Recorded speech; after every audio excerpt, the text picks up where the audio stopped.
Hello, I'm John Paval with Access Arts Live, bringing you the first of what we hope will be many years and years of live streams, bringing you up to date on upcoming live streams themselves of the performing arts opera, symphonies, chamber music, ballet, theater pieces, artistic circus, mime. And if you know of any of these kind of live streams that are going on and we aren't mentioning them, please drop us a line and let us know, and we'll include them in the next update. All right, tonight we start out Thursday, May 30th at 7 o'clock p.m. Central European Time with the Royal Stockholm Philharmonic Orchestra, which will be live streaming Mozart, Boulanger, and Stravinsky. That's 7 o'clock CET, 1 p.m. Eastern Daylight Time in the U.S., and 10 a.m. Pacific Daylight Time in the U.S. Free of charge.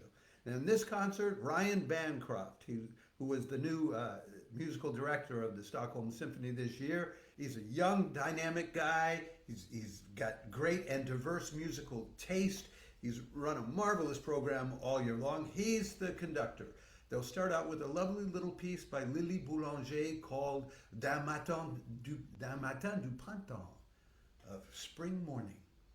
And this was one of the last pieces that poor Lily Boulanger wrote before she died, not long after the First World War. Her sister, Nadia, who lived in the same apartment with her, lived on for another 50, 60 years and became a fixture of the French and international music scene. She tutored Aaron Copland. She turned down George Gershwin, who wanted her to tutor him back in the 1920s. And it's just a shame that we never found out what other lovely pieces Lily would have composed. But this was one of the last pieces worth giving a listen to. This is followed by some select airs by Mozart, which will be sung by a soprano who's been making a lot of waves in Sweden in particular, Sophia Asplund.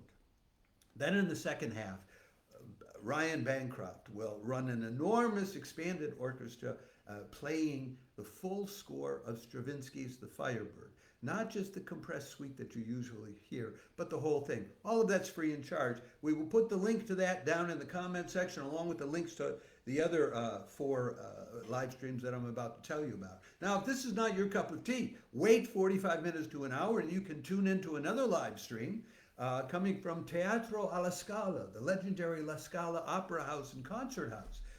This will be at 1945 or 7:45 p.m. Central European Time, 1:45 p.m. Eastern Daylight Time, and 10:45 p.m. Pacific Daylight Time. This was not free of charge. You can get it by taking a 1-week subscription for only €4.90, which is $5 to $6. They'll be playing Schönberg's Verklärte Nacht. They'll be playing Anton Webern's Passacaglia, Opus 1. But the real treat of that concert will be Alban Berg's very eclectic but soulful 3 fragments from Wojciech. Wojciech was an opera that he worked on and wrote, but he extracted from that these 3 fragments for soprano and orchestra. And the featured soprano is the marvelous Marlis Peterson, known for a voice with crystal clarity and brightness. I mean, this alone is worth the €4.90 or the $5 to $6 if you love music. All right, then Friday night, we move on to another free live stream brought to you by Opera Vision, an EU-supported nonprofit consortium of opera houses, and they've been live streaming all this past year long. They'll be broadcasting from the Teatro Regio di Parma's production of Puccini's Tosca at 7 p.m., 1900 Central European Time, 1 p.m. Eastern Daylight Time, and 10 a.m. Pacific Daylight Time, Friday. That would be on tomorrow. Now, for this production, the conductor is Daniel Oren, the director is Joseph Franconi Lee, and the soloists are Maria Jose Siri as Floria Tosca and Fabio Sartori as Mario Cavaradossi. Saturday brings us 2 more live stream offerings. First up, there's Stage Plus, which is a Deutsche Grammophon joint doing live streaming on a regular basis now. They'll be live streaming Mieczysław Weinberg's The Passenger, composed in the 1960s based on a novel by a concentration camp survivor. Uh, if you do not know this opera, it was instantly recognized as being a classic of the second half of the 20th century when it first came out. The initial staging by David Pountney also achieved classic status, and that is the staging revived in this production. Um, and It's conducted by Mirga Grazintetil. I hope I pronounced that right. She's Lithuanian, and she's played an important role in reviving interest in Weinberg lately in our time and in this opera in particular. Finally, last but not least, a great live stream by the Detroit Symphony Orchestra, fondly known by its followers as the DSO.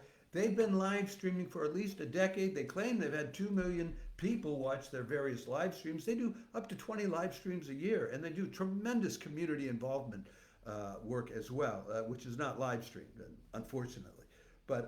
This concert is headlined by two really passionate artists, conductor Jader Bignamini and this rock star violinist Nemanja Radulovic. They'll be live streaming this at 7:45 p.m. Eastern Daylight Time, 4:45 p.m. Pacific Daylight Time, and that'll be at 1:45 a.m. or 2 in the morning Central European Time Saturday night. I think it'll be worth staying up for. I mean, they do some stellar concerts sometimes. So it starts out with Radulovic, and he'll be doing Khachaturian's Violin Concerto in D minor, which is a great piece for a rock star kind of violinist like this guy. Radulovic's first album was a great success, and the second one is coming out, and that's sure to be a great success too. And then Bignamini will be, pulling out all the stops to finish up his first year as the conductor of this orchestra, conducting Richard Strauss's last and largest orchestral work, the Alpine Symphony. Now, Bignamini is a fanatic conductor in the best sense of the word. He doesn't conduct from the score. The score is gone. When he gets up to the podium, all he wants in front of him is his orchestra so he can take charge and lead it where it needs to go and where we want it to go, so we'll be thrilled. I mean, Bignamini conducting is just a great experience just to watch the guy doing it. So that's 5 wonderful live streams going on this weekend. There are more and more live streaming going on. We will keep you up to date with that, especially if you follow us. We have accounts on Twitter, on Instagram, on Facebook, and on LinkedIn, where you will get on a regular basis blurbs which describe each of these concerts in more detail and maybe a little more advanced than this one coming out on a Thursday afternoon European time, just before 2 concerts tonight. And again, as I say, if you know of any live streams which you think people should be tuning into, please let us know about them, and we will add them to our list. Which is limited size now, but the goal is to build it up to a global list of followers, because we believe that if you can build up a global audience for live streaming of the performing arts, people won't have to pay for them anymore, because the larger your audience, the more you can generate revenue streams other than by making people pay to watch it. So thanks for watching. We'll see you again next week, and don't hesitate to sign up and follow us on these other platforms or here on Facebook.